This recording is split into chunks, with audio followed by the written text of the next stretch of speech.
ನಮಸ್ಕಾರ. ಕರ್ನಾಟಕ ಗಿಲ್ಲಿ ದಯವಿಟ್ಟು ರಾಜಕೀಯಕ್ಕೆ ಬರಬೇಡ, ಇರುವಂಥ ಹೆಸರು ಪ್ರೀತಿ ಘನತೆ ಎಲ್ಲವೂ ಹಾಳಾಗುತ್ತೆ ಎನ್ನುವಂಥ ವಿಚಾರದ ಬಗ್ಗೆ ನಿಮ್ಮ ಮುಂದೆ ಮಾತಾಡಕ್ಕೆ ಬಂದೀನಿ. ಏನಪ್ಪ ಅಂದರೆ ಇವತ್ತು ಕರ್ನಾಟಕದೊಳಗೆ ದರ್ಶನ್, ಸುದೀಪ್ ಮತ್ತು ಫ್ಯಾನ್ ಕ್ರೇಜನ್ನು ಅಥವಾ ಎಲ್ಲ ಸ್ಟಾರ್ ನಟರ ಫ್ಯಾನ್ ಕ್ರೇಜ್ ಸರಸಮವಾಗಿ ಬಂದಿರುವಂತಹ ಹಳ್ಳಿ ಪ್ರತಿಭೆ, ಹಳ್ಳಿ ಐದ, ಮಂಡ್ಯದ ಹುಲಿ, ನಾಟ್ಯದ ಹುಲಿ, ಹಾಸ್ಯದ ಹುಲಿ ಅಂತ ಹೇಳುವಂತಹ ನಮ್ಮ ನಿಮ್ಮೆಲ್ಲರ ಗಿಲ್ಲಿ ನಟ ಇವತ್ತೇನು ಬಿಗ್ ಬಾಸ್ ಒಳಗೆ ಗೆದ್ದು ಬಿಟ್ಟಾನ, ಅದ್ರ ಬಗ್ಗೆ ಏನು ಎರಡು ಮಾತಿಲ್ಲ. ಆದ್ರೆ ಆತ ಎಲ್ಲೆಲ್ಲಿ ಹೋಗ್ತಾನಲ್ಲ ಅಲ್ಲೆಲ್ಲ ಫುಲ್ ಕ್ರೇಜ್ ಬರಾಕತ್ತಿ ಬಿಡೈತಿ. ಯಾವ ರೇಂಜಿಗೆ ಕ್ರೇಜ್ ಬರಾಕತ್ತೈತಪ್ಪ ಅಂದ್ರೆ ನೋಡೋರಿಗೆ ಮುಕುಳ್ಯಾಗ ಬಾಯ ಎಲ್ಲ ಕಡೆ ನೀರು ಬರಾಕತ್ತಾವ. ಮತ್ತು ಮನಸ್ಸಿನೊಳಗಂತೂ ಯಾವ ರೇಂಜಿಗೆ ಹೊಟ್ಟೆ ಕಿಚ್ಚು ಬರಾಕತ್ತೈತಪ್ಪ ಅಂದ್ರೆ ಅದನ್ನು ಹೇಳುವಂಥ ಪರಿಸ್ಥಿತಿ ಕೂಡ ನಾನಿಲ್ಲ. ಅಷ್ಟರ ಮಟ್ಟಿಗೆ ಹೊಟ್ಟೆ ಕಿಚ್ಚು ಬರಾಕತ್ತಿ ಬಿಟ್ಟೈತೆ. ಆ ರೇಂಜಿಗೆ ಫ್ಯಾನ್ ಕ್ರೇಜು, ಆ ರೇಂಜಿಗೆ ಒಂದು ಬೆಂಬಲ, ಆ ರೇಂಜಿಗೆ ಪ್ರೀತಿ, ಆಶೀರ್ವಾದ ಕರ್ನಾಟಕ ಜನ ಯಾರಿಗೂ ಕೂಡ ಕೊಟ್ಟಿರಲಿಲ್ಲ. ಇವತ್ತು ಗಿಲ್ಲಿಗೆ ಸಿಕ್ಕಿಬಿಟ್ಟೈತೆ. ಆ ಗಿಲ್ಲಿಗೆ ಸಿಕ್ಕಿರುವಂಥ ಕಾರಣಕ್ಕೋಸ್ಕರ ಗಲ್ಲಿ ಗಲ್ಲಿ ಒಳಗೆ ಗಿಲ್ಲಿದೆ ಹೆಸರು, ಗಲ್ಲಿ ಗಲ್ಲಿ ಒಳಗೆ ಗಿಲ್ಲಿದೆ ಹವ. ಅಂದ ಮಾತ್ರಕ್ಕೆ ಜೀವನದೊಳಗೆ ಗಿಲ್ಲಿ ಗೆದ್ದು ಬಿಟ್ಟಾನಂತಲ್ಲ, ಇಲ್ಲಿಂದ ನಿಜವಾದ ಪ್ರಾಬ್ಲಮ್ ಇರೋದು, ಇಲ್ಲಿಂದ ನಿಜವಾದ ಸಮಸ್ಯೆ ಇರೋದು, ಇಲ್ಲಿಂದ ನಿಜವಾದ ಜೀವನ ಇರೋದು. ಯಾಕಪ್ಪ ಅಂದ್ರೆ ಜನ ಒಂದು ಸಾರಿ ಪ್ರೀತಿ ಮನಸ್ಸಿನಿಂದ ಕೊಟ್ಟಾರಪ್ಪ ಅಂತಂದ್ರೆ ಭಾಳ ಉಳಿಸ್ಕೊಳ್ಳುವಂಥದ್ದು ಭಾಳ ಕಷ್ಟ ಐತೆ. ಪ್ರೀತಿ ಗಳಿಸೋದು ಭಾಳ ಸುಲಭ, ವಿಶ್ವಾಸ ಗಳಿಸೋದು ಭಾಳ ಸುಲಭ, ಆದ್ರೆ ಉಳಿಸ್ಕೊಳ್ಳೋದು ಏನಂತಾರೆ ಇದು ಭಾಳ ಕಷ್ಟ. ಕೆಟ್ಟ ಕೋಡಿ ಸೋಳೆ ಮಗನಂದ್ರೆ ಇದೆ. ನಾವೇನು ಬಯಸಿರ್ತೀವೋ ಅದು ನಮಗೆ ಸಿಗಂಗಿಲ್ಲ. ಸಿಕ್ಕ ಮ್ಯಾಗ ಅದನ್ನು ಉಳಿಸ್ಕೊಳ್ಳೋದು ಭಾಳ ಕಷ್ಟ ಐತೆ. ಸೊ ಜೀವನದೊಳಗನು ಅದು ಗಿಲ್ಲಿ ಜೀವನದೊಳಗನು ಹಂಗ ನಡೆದು ಬಿಟ್ಟೈತಿ. ಏನಪ್ಪ ಅಂತಂದ್ರೆ ಇವತ್ತು ವಿಚಾರ ಗಿಲ್ಲಿ ಕ್ರೇಜ್ ಯಾವ ಬಿಗ್ ಬಾಸ್ನಾಗ ಯಾವನ ಗೆದ್ರಿ ಯಾವನ ಆ ರೇಂಜಿಗೆ ಓಟ್ ತಗೊಂಡಿರಲಿಲ್ಲ, ಆ ರೇಂಜಿಗೆ ಜನರ ಪ್ರೀತಿ, ವಿಶ್ವಾಸ, ಅಭಿಮಾನವನ್ನು ಗಳಿಸಿರಲಿಲ್ಲ. ಇವತ್ತು ಗಿಲ್ಲಿ ಗಳಿಸಿಬಿಟ್ಟನ ಅದು ಬೇರೆ ಪ್ರಶ್ನೆ. ಆದ್ರೆ ಜೀವನದೊಳಗೆ ಇವಾಗ ಮೊದಲ ಮೆಟ್ಟಿಲ ಈಗೇನು ಇನ್ನೇನು ಮಾಧ್ಯಮಗಳು ಜಗಳ ಹಚ್ಚುವಂಥ ಪ್ರಯತ್ನಕ್ಕೆ ಬಂದುಬಿಟ್ಟಾರ. ಗಿಲ್ಲಿಯನ್ನು ಯಾವುದೇ ಒಂದು ಮಾಧ್ಯಮದೊಳಗೆ ಕುಂತ್ಕೊಂಡು ಕೇಳ್ತಾರ, ಮೇಡಮರ ಅಥವಾ ಗಿಲ್ಲಿ ರಾಜಕೀಯಕ್ಕೆ ಯಾಕೆ ಬರಬಾರದು, ನೀವು ರಾಜಕೀಯಕ್ಕೆ ಬರ್ತೀರೇನು, ಎಲ್ಲ ಕಾಂಗ್ರೆಸ್ಗೆ ಸಪೋರ್ಟ್ ಮಾಡಕತ್ತೀರಿ, ಎಲ್ಲರ ಜೊತೆ ಗೃಹ ಮಂತ್ರಿ ಜೊತೆಗೆ ಫೋಟೋ ತೆಗೆಸ್ಕೊಂಡಿರಿ, ಸಿದ್ದರಾಮಯ್ಯ ಜೊತೆಗೆ ಫೋಟೋ ತೆಗೆಸ್ಕೊಂಡಿರಿ, ಭೈರತಿ ಬಸವರಾಜ್ ಜೊತೆಗೆ ಫೋಟೋ ತೆಗೆಸ್ಕೊಂಡಿರಿ, ನರೇಂದ್ರ ಸ್ವಾಮಿ ಮಳವಳ್ಳಿ ಶಾಸಕರು ಅವ್ರ ಜೊತೆಗೆ ಫೋಟೋ ತೆಗೆಸ್ಕೊಂಡಿರಿ. ಇದು ಏನು ವಿಚಿತ್ರ ರೀ ಸರ, ಹಿಂಗೆ ನಡೆದೈತಿ, ಕಾಂಗ್ರೆಸ್ಸಿಗೆ ಭಾಳ ಸಪೋರ್ಟ್ ಮಾಡಕತ್ತೀರಿ, ಏನಾರ ರಾಜಕೀಯಕ್ಕೆ ಬರೋದು ಏನಾರ ತಲೆ ಐತೇನಂತ ಪಾಪ ಹೆಣ್ಮಗಳು ಕೇಳ್ತಾಳೆ. ಇದು ಕಿಡಿ ಹಚ್ಚೋದಾಗದಿದ್ದು, ಬೆಂಕಿ ಹಚ್ಚೋದಾಗದಿದ್ದು, ನಿಮ್ಗೆ ಮಾಡೋಕ್ಕೆ ಕೆಲಸ ಇಲ್ಲ. ಅವ ಗೆದ್ದಾನ, ಅವನ ಕೈ ಬಿಟ್ಟು ಬಿಡ್ರಿ, ಒಂದಿನಾರ ಕಣ್ತುಂಬ ನಿದ್ದೆ ಮಾಡ್ಬೇಕಾಗಿಲ್ಲ. ಯೂಟ್ಯೂಬ್ಲಿಂದ ಹಿಡಿದು ನ್ಯಾಷನಲ್ ಚಾನಲ್ವರೆಗೂ ಅವನಿಗೆ ಕಲೆ ಬಿದ್ದು ಬಿಟ್ಟಿರೋನು, ಅವನು ಏನು ಮಾಡ್ಬೇಕು ಹೇಳಿ ನಿಮ್ಮ ಕಾಲಾಗ. ಬರಲಿಲ್ಲ ಅಂದರೆ ಗಿಲ್ಲಿಗೆ ಅಹಂ ಬಂದೈತೆ, ಸ್ವಕ್ ಬಂದೈತೆ, ಅಹಂಕಾರ ಬಂದೈತೆ, ಅವ್ನು ಒಳ್ಳೆ ಮನುಷ್ಯ ಅಲ್ಲ ಅಂದ್ಬಿಡ್ತೀರಿ. ಬಂದ್ರೆ ಇರ್ಲಾರ್ದು ಕಿತಾಪತಿ ಪ್ರಶ್ನೆ ಕೇಳಿ ಅವನಿಗೆ ಕಿತಾಪತಿ ಎಬ್ಬಿಸ್ಬೇಕು. ಇಷ್ಟು ಕ್ರೇಜ್ ಉಂಟಾಗೈತೆ. ಏನಾರ ಮಾಡಿ ಒಂದು ಸಣ್ಣ ತುಣುಕು ಹೊರಗಡೆ ಬಿಟ್ಟು ನಮ್ಮ ಯೂಟ್ಯೂಬ್ ಚಾನಲ್ ಅಥವಾ ನಮ್ಮ ಚಾನಲ್ ನ್ಯೂಸ್ ಚಾನಲ್ ಬೆಳೆಸ್ಕೊಂಬಿಡ್ಬೇಕಂತ ಟಿ ವಿ ಮಾಧ್ಯಮದವ್ರು ಕುಂತು ಬಿಟ್ಟಿರಿ. ಇದು ಎಷ್ಟರ ಮಟ್ಟಿಗೆ ಸರಿ ಅಂತಕ್ಕಂಥದ್ದನ್ನು ನೀವೇ ವಿಚಾರ ಮಾಡಬೇಕು. ಯಾಕಪ್ಪ ಅಂದ್ರೆ ಅವ್ನು ಗೆದ್ದಿದ್ದ ನಿಮ್ಮ ಸಲುವಾಗಿ ಅನ್ನಂಗೆ ಆಗಿಬಿಟ್ಟೈತೆ ನಮಗಂತ. ಎಲ್ಲರೂ ಓಲಿ ಕಿವಿ ಹಿಂಡಿ ಅವ್ನು ಜೀವ ಹಿಂಡ ಕತ್ತಿಬಿಟ್ರಿ. ಇನ್ನು ಅವ್ರ ಅಪ್ಪವ್ರಿಗಂತೂ ಅವ್ರ ಅವ್ವರಿಗಂತೂ ಮಾತ್ರೆ ತೊಗೊಳಕ್ಕಂತೂ ಪುರುಸದಿಗಿಲ್ಲ ಅಂತ ಪಾಪ ಅವ್ರಿಗೆ ಅಷ್ಟು ಜೀವ ತಿನ್ನಕತ್ತಿಬಿಟ್ಟಿರಿ. ಇರಲಿ ಗೆದ್ದಾನ ಕೈ ಬಿಟ್ಟು ಬಿಡ್ರಿ. ಮೊದಲೇದ ಗಿಲ್ಲಿ ಬಿಗ್ ಬಾಸ್ ಗೆದ್ದಿದ್ದ ಫಸ್ಟ್ ಶಿವಣ್ಣ ಅವ್ರ ಆಶೀರ್ವಾದ ತೊಗೊಂಡ, ಗೀತಕ್ಕ ಶಿವಣ್ಣ ಅವ್ರ ಆಶೀರ್ವಾದ ತೊಗೊಂಡು ನಿಮ್ಗೆಲ್ಲರಿಗೂ ಗೊತ್ತದ. ಅದಾದ ನಂತರ ಮತ್ತೊಮ್ಮೆ ಕಿಚ್ಚ ಸುದೀಪ್ ಅವ್ರ ಜೊತೆಗೂ ಕೂಡ ಒಂದು ಫೋಟೋ ತೆಗೆಸ್ಕೊಂಡ್ರೆ ಅದು ಕೂಡ ನಿಮಗೆ ಗೊತ್ತದ. ಅದಾದ ನಂತರ ಏನಪ್ಪ ಅಂತಂದ್ರೆ ಮೊದಲು ಗಿಲ್ಲಿಗೆ ವಿಶ್ ಮಾಡಿದ್ದು ಕೇಂದ್ರ ಸಚಿವರಾಗಿರುವಂತಹ ಕುಮಾರಸ್ವಾಮಿ, ಮಂಡ್ಯದ ಕೇಂದ್ರ ಸಚಿವರಾಗಿರುವಂತಹ, ಕರ್ನಾಟಕದಲ್ಲಿ ಕೇಂದ್ರ ಸಚಿವರಾಗಿರುವಂಥ ಕುಮಾರಸ್ವಾಮಿ ಅವರು ಮೊದಲೇ ಗಿಲ್ಲಿಗೆ ಫೋನ್ ಮಾಡಿ ವಿಶ್ ಮಾಡಿದ್ರಂತ.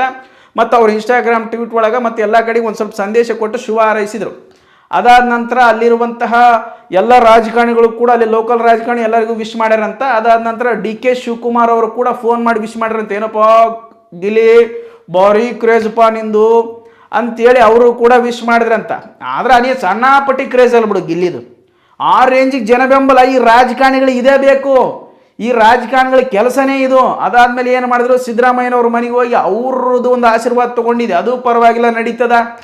ಮತ್ತು ಅದಾದ ನಂತರ ಗೃಹ ಮಂತ್ರಿ, ಇವತ್ತಿನ ರಾಜ್ಯದ ಗೃಹ ಮಂತ್ರಿ ಆಗಿರುವಂಥ ಪರಮೇಶ್ವರ್ ಅವ್ರ ಮನೆಗೆ ಕೂಡ ಹೋಗಿದ್ದಿ, ಅವ್ರದ್ದು ಆಶೀರ್ವಾದ ತೊಗೊಂಡಿದ್ದು ಪರವಾಗಿಲ್ಲ. ಮತ್ತು ಅದಾದ ನಂತರ ಎಲ್ಲರೂ ಶಾಸಕರು ಎಲ್ಲರೂ ಕೂಡ ನಿನಗೆ ಆಶೀರ್ವಾದ ಮಾಡ್ಯಾರ, ಅದಕ್ಕೇನು ತೊಂದರೆ ಇಲ್ಲ. ಬಟ್ ನೀನು ರಾಜಕೀಯಕ್ಕೆ ಬರಬೇಡ. ಇದು ಕಿತಾಪತಿ ಕೆಲಸ. ಇದು ರಾಜಕೀಯ ಅಂದ್ರೆ ಹೊಲಸು ದಗದು ಯಾವುದಿಲ್ಲ. ಈ ರಾಜ್ಯದೊಳಗಾಗಲಿ ದೇಶದೊಳಗಾಗಲಿ ರಾಜಕೀಯ ಅನ್ನೋದೇ ಒಂದು ಕಚಡ ಹಾದಿ ಅದು.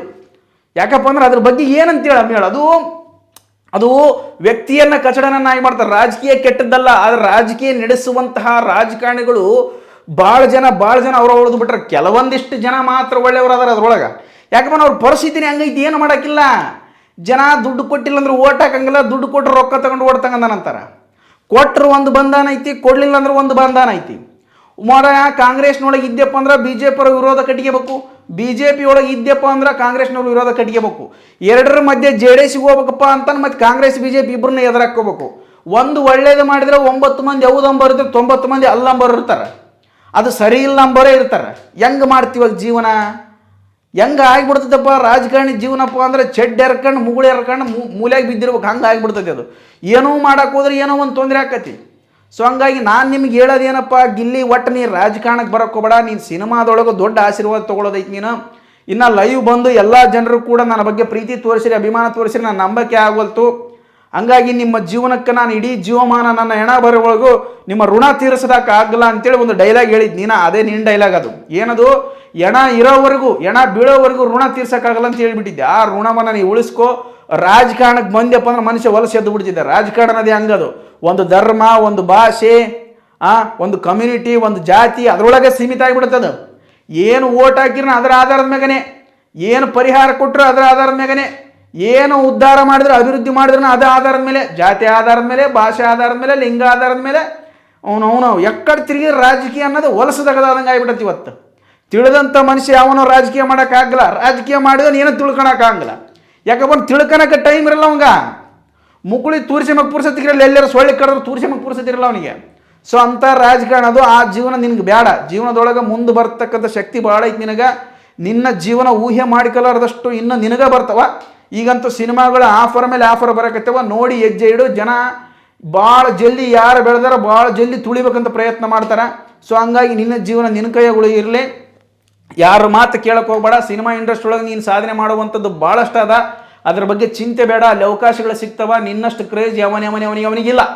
ದರ್ಶನ್ ಸುದೀಪ್ ಕ್ರೇಜ್ ಬಿಟ್ರೆ ನಾನು ನೋಡಿದ್ದು ದೊಡ್ಡ ಕ್ರೇಜ್ ನಿಂದೆ. ಅದು ಏನು ಸಿನಿಮಾ ಮಾಡಲಿಲ್ಲ, ಏನು ದೊಡ್ಡ ಕಾಮಿಡಿ ಸ್ಟಾರ್ ಆಗಲಿಲ್ಲ. ಒಂದೇ ಒಂದು ಸಿನಿಮಾ ನೀನು ಮಾಡಿರ್ತಕ್ಕಂಥದ್ದು ಹೊರಗೆ ಬಂದಿರೋದು ಡೆವಿಲ್ ಸಿನಿಮಾ ಮಾತ್ರ. ಚಾಲೆಂಜಿಂಗ್ ಸ್ಟಾರ್ ದರ್ಶನ್ ರವರ ಡೆವಿಲ್ ಸಿನಿಮಾದಲ್ಲಿ ಮಾತ್ರ ನೀವು ಒಂದು ಸಣ್ಣ ಪುಟ್ಟ ಪಾತ್ರ ಮಾಡಿದಿ. ಅದು ದರ್ಶನ್ ಸರ್ಗೆ ಎಲ್ಲೂ ಕೂಡ ಟಚ್ ಇಲ್ಲ. ಆದರೂ ನಿನ್ನ ಜನ ಈ ರೇಂಜಿಗೆ ಬೆಳೆಸಕಚ್ಚಾರ ಅಂದ ಬಳಿಕ ನೀ ಪಕ್ಕ ಬೆಳೀತಿದ್ದೋ ಕೊಡೆ. ಯಾವನ ತಲೆ ಕೆಡಿಸೋಕೆ ಹೋಗಲ್ಲ. ನಿನ್ನ ಯಾವನ ಕೆಳಗೆ ಇಳಿಸೋಕ್ಕಾಗಲ್ಲ. ಆ ರೇಂಜಿಗೆ ನೀನು ಪಕ್ಕ ಬೆಳೀತಿದ್ದ. ಅದು ನನಗೆ ವಿಶ್ವಾಸ ಆದ. ಜನಗಳಿಗೂ ಕರ್ನಾಟಕದ ಜನ ಒಂದು ಬಾರಿ ಮನಸ್ಸು ಮಾಡಿ ನಿನಗೆ ಪ್ರೀತಿ ಕೊಟ್ಟಾರ, ವಿಶ್ವಾಸ ಕೊಟ್ಟಾರ ಅಂದ ಬಳಿಕ ನೀನು ಗೆದ್ದಗಲ್ತಿದ್ದಿ. ಕರ್ನಾಡಿನ ಜನರ ಆಶೀರ್ವಾದ ಹಂಗೆ ಇರ್ತದದು. ನೀವು ಹಿಂದೆ ಊಹೆ ಮಾಡ್ಕೊಂಡಿರ್ಬೋದು. ನೀನು ಮಂಡ್ಯದ ಗಂಡು ಅಂಬರೀಷ್ ಅವರಿಗೆ ಸಿನಿಮಾದಲ್ಲಿ ಕೊಟ್ಟಂಥ ಪ್ರೀತಿ ವಿಶ್ವಾಸವೇ ಮುಂದೊಂದು ದಿನ ಕಾಂಗ್ರೆಸ್ನಲ್ಲಿ ಶಾಸಕರಾಗುವುದರ ಮುಖಾಂತರ ಮಂತ್ರಿಮಂಡಲದಲ್ಲಿ ಮಂತ್ರಿಯಾಗಿ ಬಹುಪರ ಕೆನಿಸ್ಕೊಂಡ್ರವರು. ಇವತ್ತು ಅವರು ಸುಮಲತಾ ಅವರು ಅವ್ರ ಮಗ ಸೇರಿ ಅವು ಪಕ್ಷೇತರ ನಿಂತ್ಕೊಂಡು ಏನೇನೋ ಮಾಡಿ ಅವ್ರು ಗಬ್ಬೆದ್ಬಿಟ್ರೆ ಅದು ಬೇರೆ ಪ್ರಶ್ನೆ. ಅದ್ರ ಬಗ್ಗೆ ನಾವು ಚರ್ಚೆ ಮಾಡೋಕೆ ಹೋಗಲ್ಲ. ಯಾಕಂದ್ರೆ ರಾಜಕೀಯದೊಳಗೆ ಬೇರೆ ವಿಚಾರದಾಗಲ್ಲ ಮಾತು. ಅದಕ್ಕೊಂದಿಷ್ಟು ದಿಮಾಕಿನ ಮಾತಾಡೋಕೆ ಹೋಗ್ಬೇಡ್ರಿ. ಅದು ಏನಪ್ಪ ಹುಚ್ಚು ಮಾತಾಡಬಾರ್ದು ಅಂತ ಹೇಳಕ್ಕೆ ಅಷ್ಟೇ. ನಾನು ಹೇಳೋದನ್ನ ಅರ್ಥ ಮಾಡ್ಕೋಬೇಕು. ಅವನಲ್ಲಿ ಸಿಟ್ಟು ಬಂದಾಗ ಒದ್ದು ಬಿಡ್ತು ನೋಡಿದ್ರೆ ಒದ್ದು ಬಿಡ್ತಂತಲ್ಲ.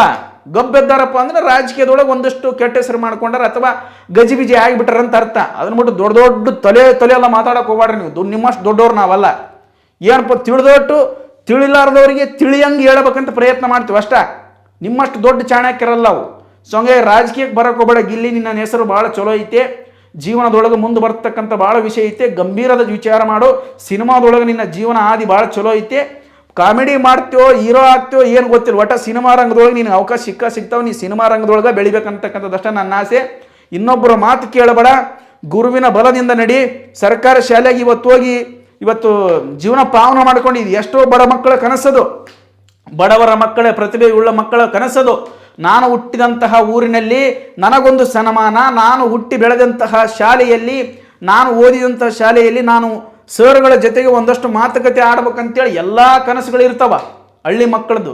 ಸೊ ಅಂತಹ ಕನಸು ನಿನಗೆ ಈಡೇರಿ ಬಿಟ್ಟದ. ನೀನು ಎಲ್ಲರನ್ನು ಭೇಟಿ ಮಾಡೋಕಚ್ಚಿಯಲ್ಲ, ಅದಂತೂ ಭಾಳ ಖುಷಿ ಆಗಿಬಿಟ್ಟದೆ ನಮಗೆ. ಈ ಕಡೆ ಜನರನ್ನು ಭೇಟಿ ಮಾಡ್ತೀವಿ, ಈ ಕಡೆ ಲೈವ್ ಬಂದುಬಿಟ್ಟು ಜನರಿಗೆ ಪ್ರೀತಿ ವಿಶ್ವಾಸಕ್ಕೆ ತುಂಬಿರೋದೇ ಧನ್ಯವಾದಗಳಂತ ಹೇಳ್ತೀನಿ.